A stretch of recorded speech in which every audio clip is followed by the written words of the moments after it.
misfires, mistakes, and miscalculations from all throughout history. I'm Tony Southcott. And I'm Albert Berg. Tony has our bad idea for the week. What do you got for us, Tony? We're actually going to be talking about Southcottism, and most specifically, Joanna Southcott. For those of you who may not be... Well, you did just introduce yourself with your last name. Your last name is Southcott. Yes, I am related to this person. I haven't been able to find the exact genealogy. I just know that family members have claimed we were related to this person for a long time. Maybe along the line somewhere. We'll see. I just found it very, very interesting. At the beginning of Charles Dickens' A Tale of Two Cities, there's an odd reference to a cult that bears my family name. It was the best of times, it was the worst of times.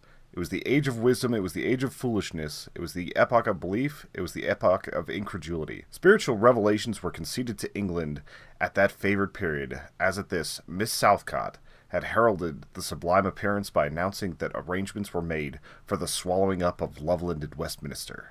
Okay, so Charles Dickens, kind of a big deal.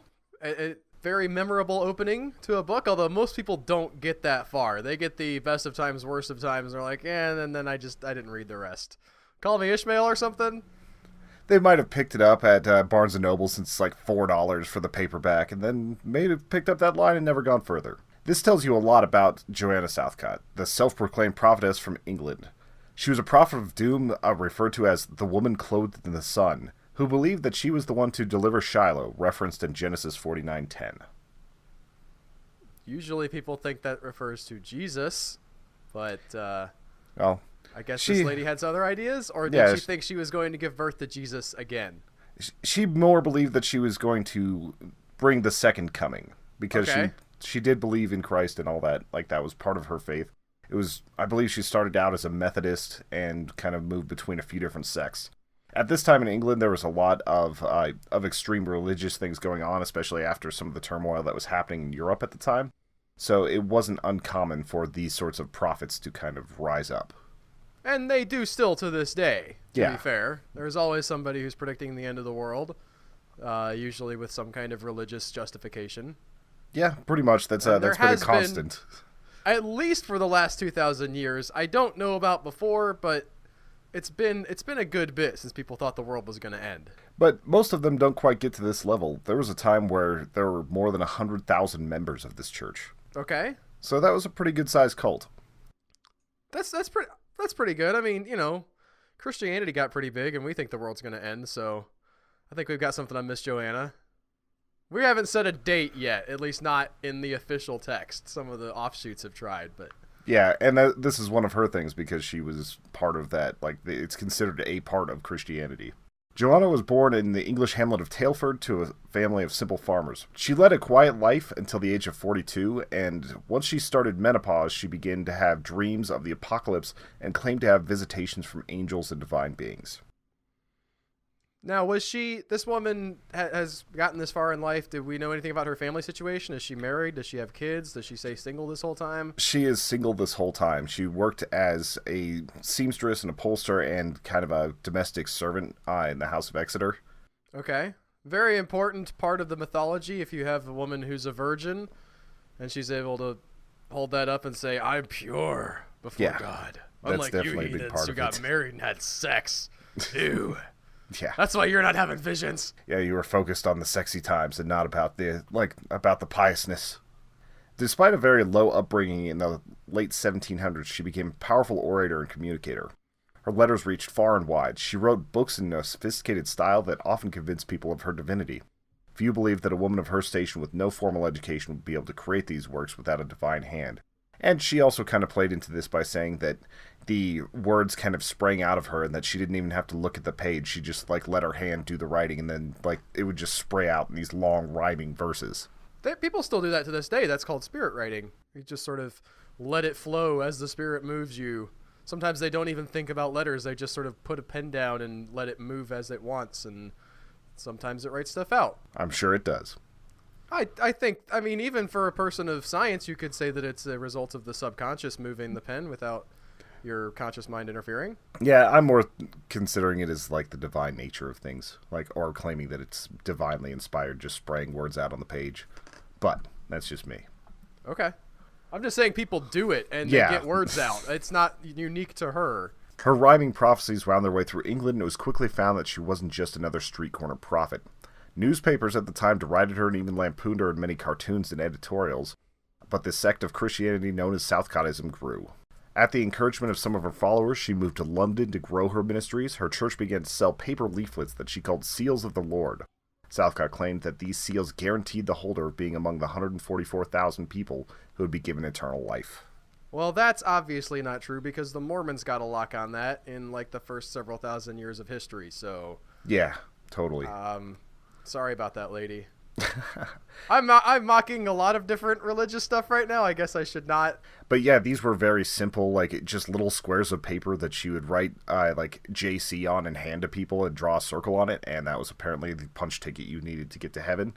They sold them for a decent amount of money, like they were like £12 or something like that back in these times, so that was a considerable amount. But only 144,000 of them, so you are going to have a limited amount of income from this. Yeah, you don't want to sleep on this. It could be like an infomercial where it's like only while supplies last. You too can go to heaven if you act now. During this time, she also created a mystery box of sorts. Inside this box was to be her prophecies that would aid England in a time of crisis. She demanded that the only way the box be opened was if 24 Anglican bishops spent 7 days and nights learning about her works, writings, and debating what was inside the box, and then finally opening it to save their civilization. Okay. Good luck on enforcing that one. Yeah. That's why the Anglican Church never did it. Like, they sent a priest to one of the supposed openings of this box, and we'll get into that a little bit later. I'm looking forward to it. They weren't exactly spending all that time and resources trying to figure out what was in the box. Nice try, though. At the ripe old age of 63, Joanna Southcott claimed to be pregnant. She also claimed to still be a virgin at the time, so her followers knew it must be the second coming. She also declared at this time that the end of the world would come in 2004 or 2014. So considering this is the early 1800s, like I think it was 1812 or 1813, she was putting it pretty far out there. Well, you want to give yourself enough of a buffer to be wrong. Yeah, true. Like, a lot of these guys, when they publish a book, they're like, it's going to be next year. And you don't really have time to build up a good cult following. Like, people get excited about it, but then when it doesn't happen. But if you say, oh, man, no, like, 100 years from now. For them, they've got to have that urgency so people will sell all their belongings and give them the money. I guess that's fair, too. Just depends on what kind of religion you want to build. What I found really interesting about this is that she visited 20 different doctors who confirmed that she was pregnant. This, however, was the 1800s, and that was a bit of an imprecise science. Did she... So you're saying she definitely was not? Like, she didn't give birth. We don't have any proof that she was today other than some people saying that she was. Yeah, like, that's something that we're going to get to in just a minute. Okay, because I was going to say... I could believe that an old lady would get, not an old lady, but, you know, has been through menopause, maybe, like, all the eggs didn't get it or whatever, and yeah, somehow like some she got hormonal, pregnant. Don't some believe hormonal the virgin change. birth thing. Yeah. There are people that have done it at that age, and it's a very, very rare thing, but still, that was not what was going on here. Close to the end of her pregnancy, her followers waited outside of her home, awaiting the news that Shiloh had been born. This was on Christmas of 1814. They would, however, be extremely disappointed when official church members came outside to announce that it was only a spiritual birth and that the child had been immediately taken to heaven. Also, this was about, I think it was like 17 months into her pregnancy. Oh, well, she had, in my mind here, Tony, she thought about it. She was like, we're going to have this hit Christmas because it's Jesus. But... she didn't think about when Christmas was, and the first time around, she's like, it's too soon. Yeah. This is a miracle birth, so he's still in there. He just takes a long time to put together, guys. Yeah, it's part of the whole virgin thing. It takes some time. What the officials didn't immediately tell people was that Joanna had died. The circumstances of this are still murky, as the official story that she was pregnant and died because of the childbirth, but a lot of people believed that this was actually a tumor or some sort of other condition that was giving the appearance of her being pregnant. Oh, so it wasn't completely fabricated. She had actually possibly some physical symptom that someone could have interpreted it as her being pregnant. Yes. Her followers then claimed that she had died of a broken heart from Shiloh being taken to heaven. She also had requested that her body be kept in repose for 4 days because they weren't sure if she was just in a trance or that if she would be resurrected, but after the 3rd day, they admitted defeat when the body began to decay.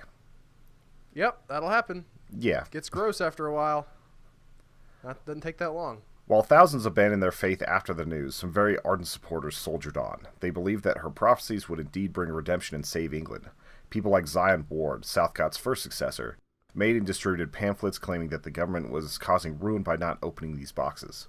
Eventually, he would be arrested and charged with blasphemy and jailed for a time. The location of the box we talked about earlier is still a mystery, believed only to be known by members of what's called the Panacea Society. There was an attempt to open a box that someone claimed was the Southcott box in 1927, but inside was only a pistol, some loose paper, a lottery ticket, and a few other small items. The Panacea Society adamantly denies that this was the actual Southcott box. Most believe that this was a stunt by a publicist named Harry Price, just simply seeking publicity. Well, I gotta give it to Mr. Price, because that actually sounds like some really good contents of a magic box. If you think about it, like, well, you're gonna be going through the apocalypse, so what you're gonna need is a gun, this lottery ticket, cash it in as fast as you can, there's a bunch of money on it, and... It was an interesting gun, too, because it was rigged to blow up whenever somebody opened the box and just shoot whoever opened the box. So imagine if that was the actual box, and they got the 24 priests to sit around, and then the first thing that happens when they open it is just a gunshot. Well, if they'd done the thing, Tony, if they'd sat around and thought about it, God would have miraculously changed the stuff in the box to something else. Could be. Well, they x-rayed it first before they opened it. Okay. So it was an oddly built up thing. It was like a Reddit post about finding a safe. Or the what was the TV special about the guy who found the safe that he didn't open it? Oh, the Al Capone safe? Yeah. Al Capone safe, I think that was Geraldo or something like that. Geraldo Rivera. There's a great joke about it in Sharknado 5. 105 years after the death of Joanna Southcott, a woman named Mabel Baltrop founded her church and claimed to be Shiloh of the prophecies. She found 12 apostles and set up a small sect in Bedford, England. She changed her name to Octavian and began spreading the word. The cult was known to be millenarian in nature, thinking that the world would end in the early 2000s, and was based entirely off of the teachings of Joanna Southcott. Does she exist still today? I mean, she's dead. Not her personally. I mean, like her cult, the people who followed her. Are there still Southcottians? There are some Southcottians left, and they've moved on to believing that Prince William is actually the new Shiloh. That was a twist I was not expecting.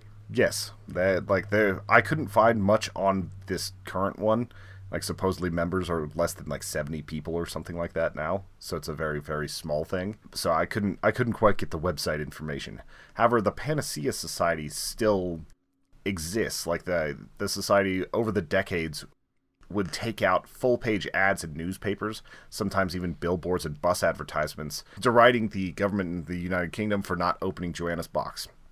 In the 1970s, one of the ads read, "War, disease, crime, and banditry, distress of nations, and perplexity will increase until bishops open Joanna Southcott's box." I find that aspect of this to be maybe the most wild, that these guys are running newspaper, like, full-page advertisements in modern times saying, you know what we really need is to open this box. We would open it, but we can't because it's against the rules. You guys, we could just have a happy life if these bishops would think about it for like 20 days and open it. Especially because there's more than 24 bishops now. Like, that was the entirety of, like, the Anglican bishophood, like, whenever this was happening. So they could even have them working in shifts. It wouldn't have to be the full 7 days. Yeah. Like, for each bishop. On a side note, I did find a comment from The Guardian that was kind of throwing shade. They claimed that the Daily Mail used to call the Southcottians whenever it had unsold space and would offer them a cheap deal. That's hilarious, and I believe it. Like, especially knowing the Daily Mail.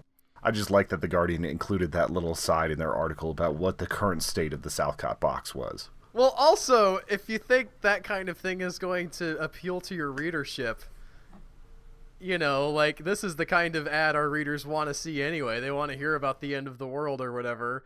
They like these conspiracy theories. We'll get these guys to give us money, and we'll be making our readers happy. Yeah, it's a win-win. It's a perfect situation for that reader base. The society is the last surviving piece of Southcottism that's sort of out in the open at this point, and it still maintains its small foothold in Bedford, England. there's no longer a religious sect in Bedford that we know of. And that's because the last believing member died in 2012. They actually had most of their members move to a certain neighborhood there so everybody could be very close together. But because the church had considerable assets, they still run a museum and have a few properties that they maintain. The museum is open, and actually you can go see it, and it details a lot more than just Joanna Southcott. It's actually about lots of different millenarian churches and priests that claimed the end of the world was happening, and they actually give researchers grants to study millenarian churches. I'm just really bummed out this person died in 2012, like 2 years before the end of the world was going to happen. I know, it's just a Couldn't have bummer. held out just a couple more years. Yeah, the trust still maintains a home called the Ark, just in case the Messiah does decide to show up. They just have this house. I'm looking at a picture of it. It looks pretty nice. Yeah, they had more than 14 million pounds in assets, so they're able to maintain a few nice things. If I ever go to the UK, I am going to visit that museum. That sounds awesome. So they just have this house that and it's kept up and I guess paid for. I assume that they must have paid off the mortgage. Yeah, by now. they paid it off a long time ago. And inside the house is a room with the 24 chairs, so that whenever the Anglican Church actually shows up, they're prepared to be in that room. There's so much optimism here. It's such a great story of like a thing that seemed so important and somehow has kind of lurched into modernity as a shell, like a hollowed out shell of a thing that was people's entire lives, and now it's just the stuff remaining. Like there's hardly any actual people practicing this, right? But yeah, and like the people that run the society, the Panacea Society, most of them are just like lawyers and curators and things like that, so it's not like they actually believe it. They're just getting paid to maintain these sorts of things. And it's interesting seeing their beliefs on it, because they're going out to colleges and talking about like the role of women in future prophecy, and oddly the surprising feminist values of Joanna Southcott and all this. So they're finding new things to talk about in relation to this that aren't exactly related to the religious side. Okay. I'm fascinated by this. I want now to write like a science fiction / fantasy story where this society or society like this like gets proven to be right in like 50 years, and all of a sudden everybody has to convert to this thing that nobody had heard of, and it's just like being maintained in name only. That tickles me a lot. That would be pretty fun. I think that's everything I've got to say about Joanna Southcott today. Al, do you have any other questions? I don't think I do. I assume the bad idea is to predict the end of the world and tell people that you gave birth to Jesus? Yeah, that's a pretty bad idea. Also, to say you're pregnant for 18 months. The bad idea really is just kind of falling into extreme religious cults. But this one seemed a lot more innocuous than some of the other ones we've talked about. It definitely wasn't Jim Jones. I gotta say, yeah, the people who were in the cult didn't like hurt people from what you've said. There wasn't any negative side to this. They just thought the world was going to end after a while, and then it didn't. Yeah. Thankfully for us.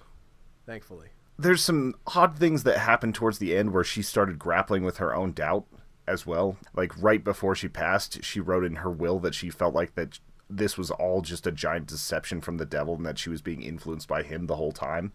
So there's some interesting things looking at when a cult leader starts to doubt their own faith. You gotta really admire the honesty, though, that it takes to look at yourself and say, well, no, wait a minute. What if I'm wrong? I said God told me this. Yeah. What do I do? Especially if you believe it. The fact that she writes this and she's like blaming it on Satan. It's not like she's rubbing her hands together, cackling like, I've tricked all these people. Like, she does legitimately have this belief that she's being spoken to by something. Yeah, there was never a point whenever I was reading this where it felt like she was insincere or trying to just make money off of it.